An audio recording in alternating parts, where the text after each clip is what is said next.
नमस्कार सर। सत सर क्या नाम है आपका? मनोज कुमार। कहाँ से आए हो? लाल कुआं नैनीताल डिस्ट्रिक्ट उत्तराखंड से आया हूँ। सर संत रामपाल जी महाराज के शरण में आने से पहले आप क्या साधनाएं करते थे? जैसा कि यहाँ पर इंडिया में लोग पारंपरिक साधना करते हैं, देवी देवता को पूजते हैं, माँ दुर्गा जी को। सबसे ज़्यादा मैं मानता था शिव जी और दुर्गा जी को, और यही पारंपरिक पूजाएं किया करता था पहले। सर बचपन से जो पूजाएं आप करते आ रहे थे शिव जी और दुर्गा जी की, उसको करने से आपको क्या लाभ मिले? जी भगत जी, इसका तो हमें पता भी नहीं था कि क्या लाभ होता है और ये क्या दे सकते हैं। इनके बारे में कोई जानकारी नहीं थी। बस यही जो हमारे मम्मी पापा और ये सब लोग करते आ रहे थे उसी तरीके से कर रहे थे। कभी नौ दुर्गे का व्रत रख लिया, 9 दिन भूखे नहीं रह सकते तो एक दिन स्टार्टिंग का रख लेते थे और लास्ट का रख लेते थे। इस तरीके से साधना किया करते थे। और बाकी कभी मान लो परीक्षा हो रही है तो परीक्षा में जा रहे हैं तो भाई शिव जी को याद कर लिया या दुर्गा जी को याद कर लिया। फिर इन पूजाओं का लाभ क्या मिला? जी भगत जी, कोई खास लाभ नहीं मिला। बस अगर कोई भी फायदा हो जाता था कोई भी, तो ये हम जो है परमात्मा को याद करके, शिव जी को याद करके, कभी दुर्गा जी को, उन्हीं को जो भी है उन्हीं को दे देते थे इसका। मनोज जी, आप बचपन से देवी देवताओं की पूजा कर रहे थे, फिर अचानक ऐसा क्या हुआ कि आप फिर संत रामपाल जी महाराज की शरण में आए? जी भगत जी, मेरे को एक प्रॉब्लम रहती थी पेट में। तो उस वजह से एक फ्रेंड थे हमारे, तो उन्होंने ये ज्ञान सुना था बहुत। उसके मम्मी पापा वहाँ पर ज्वाइंट थे, तो उन्होंने हमको बताया, बहुत घर पे भी बता के जाते थे ज्ञान। तो एक दिन उन्होंने भैया जी को और हमारी भाभी जी को साथ में लेके गए बरवाला, और उससे 2-4 घंटे पहले हमको फ़ोन किया। मैं गुड़गांव में जॉब किया करता था मारुति सुजुकी में। तो वहाँ से मेरे को फ़ोन करके बुलाया गया कि आप सत्संग जाओगे तो आपका ये जो है, आप जो बीमार रहते हो आप वहाँ जाओगे तो आप सही हो जाओगे। तो हर कोई ये सोचता है कि मैं कहीं ना कहीं जाऊं तो ऐसी जगह हो जाए जहाँ पर मैं ठीक हो जाऊं। मैं सभी डॉक्टरों के यहाँ जाता था, घूमता था, सारी रिपोर्ट चेक कराई, लेकिन कहीं पर मैं ठीक नहीं होता था। तो वहाँ पर मैं गया तो मैंने ज्ञान नहीं सुना था। कहाँ पर गए? बरवाला, बरवाला जिला हिसार, बरवाला आश्रम, संत रामपाल जी के आश्रम में। और दुर्वेश जी एक हमारे दोस्त हैं, उनके साथ हम और हमारी फैमिली के साथ वहाँ पर पहुँचे। तो वहाँ पर हमने इससे पहले ज्ञान नहीं सुना था कोई, तो अटपटा सा लग रहा था सब, तो पूर्ण विश्वास नहीं था। लेकिन हमने वहाँ से नाम लिया तो तब से थोड़ा सा मैं ठीक रहने लगा। तो मैंने परमात्मा पे विश्वास किया और 4 महीने मंत्र जाप किया। लेकिन उससे मतलब ये पता नहीं था मुझे कि 4 महीने के बाद जो है ये मंत्र कंटिन्यू रखना पड़ेगा। तो इस चक्कर में देखिए, मतलब सतनाम मिलेगा उसके बाद ही सतनाम का जाप किया जाएगा। तो कुछ समय हमने जो है मंत्र को छोड़ दिया था बीच में। उसके बाद जब फरवरी में दोबारा, मतलब जून जुलाई में दोबारा जब नामदान स्थल खुले, तो लगभग नवंबर में हमने शुद्धिकरण कराया था दोबारा। सर आपने नाम उपदेश कब लिया? जी, नाम उपदेश 2014 नवंबर में बरवाला कांड से 3-4 दिन पहले लिया था। सर बरवाला कांड, जी जब आपने संत रामपाल जी महाराज से नाम उपदेश लिया था, सर हम आपसे ये जानना चाहेंगे कि बरवाला कांड का क्या कारण है? बरवाला कांड का कारण है जी, ये जो आर्य समाज के लोग हैं, और ये जो कहते हैं परमात्मा संत रामपाल जी महाराज जी ज्ञान बताते हैं कि अंधे गूंगे गुरु घने और लंगड़े लोभी लाख, साहब से परिचय नहीं ये काब बनावे साख। तो ये दुनिया भर के लंगड़े लूले ज्ञान वाले ये जो गुरु हैं, ये जिनको ज्ञान ठीक से नहीं पता, परमात्मा की डेफिनेशन ठीक से नहीं पता, तो वो जो है इनको संत रामपाल जी को ये नहीं चाहते कि इनका ज्ञान आगे बढ़े। इसलिए इन्होंने ये मिली जुली साजिश करके, मीटिंग करके, आर्य समाज वालों का विशेष योगदान रहा है इनमें, इस बरवाला कांड के अंदर। तो इनकी ये मिली जुली साजिश से बरवाला कांड करवाया गया है, जो कि, और एक जो मुख्यमंत्री है वहाँ का खट्टर जी, तो उन्होंने जो है वो वहाँ के आर्य समाज के शिष्य हैं। तो उन्होंने जो है, इनकी सबकी मिली जुली साजिश है, जो कि ये नहीं चाहते कि संत रामपाल जी का ज्ञान आगे बढ़े और ये हमारी जो कमाई हम कर रहे हैं ये कम हो जाए। सर अभी आपने कहा कि कुछ आर्य समाज के लोग और कुछ अन्य धर्म के लोग जो संत रामपाल जी महाराज से ईर्ष्या रखते हैं, सर ऐसा क्यों क्यों धर्मगुरु आपस में ही उलझ रहे हैं? जी, वो अब उनका जो है ये बिजनेस बन गया है, जो वो काम करते चले आ रहे हैं पहले से, उनका एक बिजनेस बन गया है। वो नोटों को इकट्ठा किए जा रहे हैं, तो ये सब पैसे के ऊपर लगे हुए हैं। और अगर ये अगर संत रामपाल जी का ज्ञान आगे बढ़ गया तो इनका ये सारा बिजनेस चौपट हो जाएगा, जिससे इन्हें बहुत ज़्यादा बड़ा नुकसान होगा। इसलिए इस बात से ये डरते हैं, इसलिए ये सब करवा रहे हैं। सर आप जानते हैं कि संत रामपाल जी महाराज जी शास्त्रों के अनुसार भक्ति साधना बता रहे हैं, तो सर ऐसा नहीं हो सकता कि वो अपना ज्ञान ही बताते रहे, अन्य संतों के बारे में टिक्का टिप्पणी नहीं करें?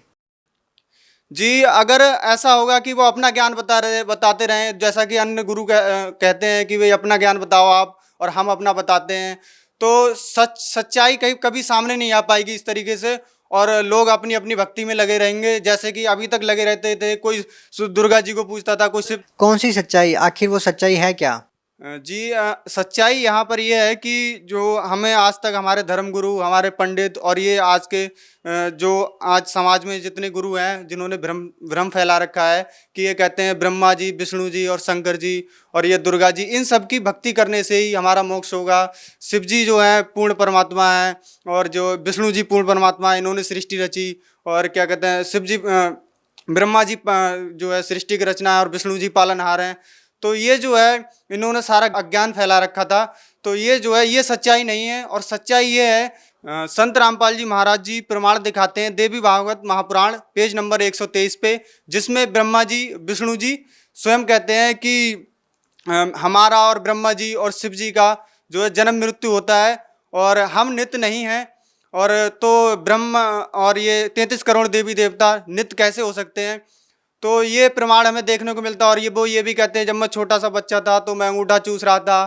तो और ये देवी जी हैं, यही सब कुछ है। इससे ये सिद्ध होता है कि जो आज तक हमारे धर्मगुरु बता रहे थे वो झूठ है और जो आज संत रामपाल जी महाराज जी बता रहे हैं वो प्रमाण प्रमाण भी उसके साथ दिखा रहे हैं कि ये हमारे जो गुरु जी बताते थे आज तक के, वो सारा कुछ झूठ है। और सत्य ये है कि कबीर साहब ही पूर्ण परमात्मा है और ये 33 करोड़ देवी देवता ब्रह्मा विष्णु महेश ये नित्य नहीं है, इनकी जन्म मृत्यु होती है। सर, जैसा कि अभी आपने प्रमाण के साथ बताया कि संत रामपाल जी महाराज शास्त्रों के अनुसार भक्ति बताते हैं, तो सर उनके साथ ही विवाद क्यों होते हैं? इतने इतने संगीन आरोप लगे हैं उनके ऊपर, क्यों लगे हैं सर?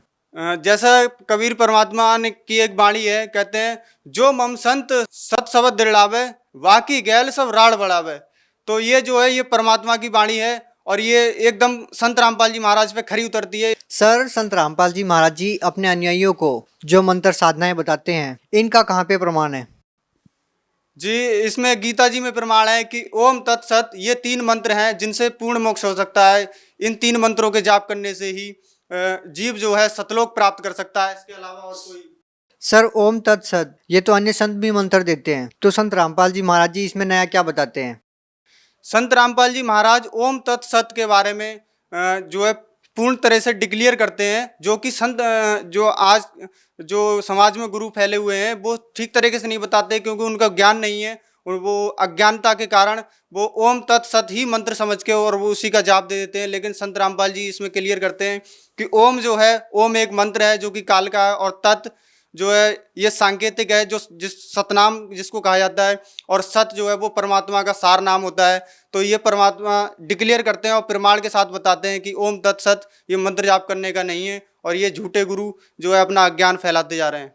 सर, जो नामदान सेंटर बनाए गए हैं पूरे भारतवर्ष में, उन नामदान सेंटरों से नाम दीक्षा लेने के लिए कितने पैसे देने पड़ते हैं?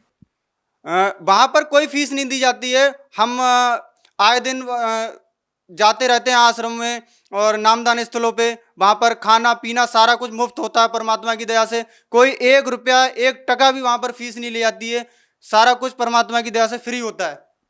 सर, आपको संत रामपाल जी महाराज से नाम दीक्षा लेने के बाद और क्या लाभ मिले? जी, जैसा कि मैं इंटर पास करने के बाद घर से आर्थिक स्थिति कमज़ोर थी तो जॉब के लिए यहाँ वहाँ भटकता रहता था। लेकिन परमात्मा ने एक ऐसा रास्ता दिखा दिया कि जॉब के साथ कोर्स भी कर लिया और बहुत अच्छे से आर्थिक स्थिति चल रही है अभी भी। और उसके बाद अन्य भी शारीरिक और पारिवारिक लाभ हुए। पापा जी हमारे जो कि दारू गुटखा सारा कुछ करते थे और परेशान करते थे घर में फैमिली को, तो वो उन्होंने भी नाम ले लिया परमात्मा की दया से और एकदम सब खुश हैं घर में। और इससे पहले एक चमत्कार मेरे साथ परमात्मा की दया से हुआ कि एक महिला थी पास में, तो उनके साथ चर्चा हो रही थी, तो वो हमारे दोस्त बैठे थे, उनसे कह रही थी कि पंकज जी आपकी मम्मी ने ये छठ पूजा जो है मनाना क्यों छोड़ दी? तो उन्होंने कहा था कि मेरी मम्मी को जो है छठ पूजा मनाने से सूजन हो जाती है, ऐसा कुछ हो जाता, तो हमने पहले ही छुड़वा दी थी। तो उन्होंने बोला कि आप संत रामपाल जी महाराज की जो है सत्संग में आ गए हो इसलिए आपने ये छोड़ दिया। तो उन्होंने कहा कि नहीं, हम लोग इस तरीके से चर्चा कर रहे थे तो हमारे पास एक फ़ोन था जो कि कीपैड फ़ोन है जिसका लॉक भी नहीं खुल सकता, तो उसका लॉक अपने आप खुल गया और अपने आप परमात्मा ने वाणी बोल दी कि तीर्थ व्रत में नहीं करूँगा मंदिर पूजा हो। और मनसा वाचा कर्म ना मोहे और न दूजा हो। तो परमात्मा ने 3-4 वाणियाँ ऐसी एकदम करंट टॉपिक की वाणियाँ वहाँ पर सुना दी। तो तब से हमारा विश्वास और भी ज़्यादा दृढ़ हो गया। और कई बार जो है एक बार हमारे पापा की जो है पेट में पथरी हो गई थी 5.5 mm की। तो उससे जो है चेक कराया था, अल्ट्रासाउंड कराया था, 5.5 mm की पथरी बताई। डॉक्टर ने बोला था कि आप चल कैसे रहे हो। और वो आश्रम में भी गए, सत्संग सुन के आए। तो एक बार जो है ज़्यादा तकलीफ बढ़ गई थी तो सत्संग से वापस आ गए थे वो लौट के। लेकिन उस दिन के बाद पापा को कोई परेशानी नहीं हुई, आराम से भक्ति कर रहे हैं अपने संत रामपाल जी महाराज की और पूर्ण परमात्मा की। सारे परिवार वाले खुश हैं। धन्यवाद सर। धन्यवाद भैया जी।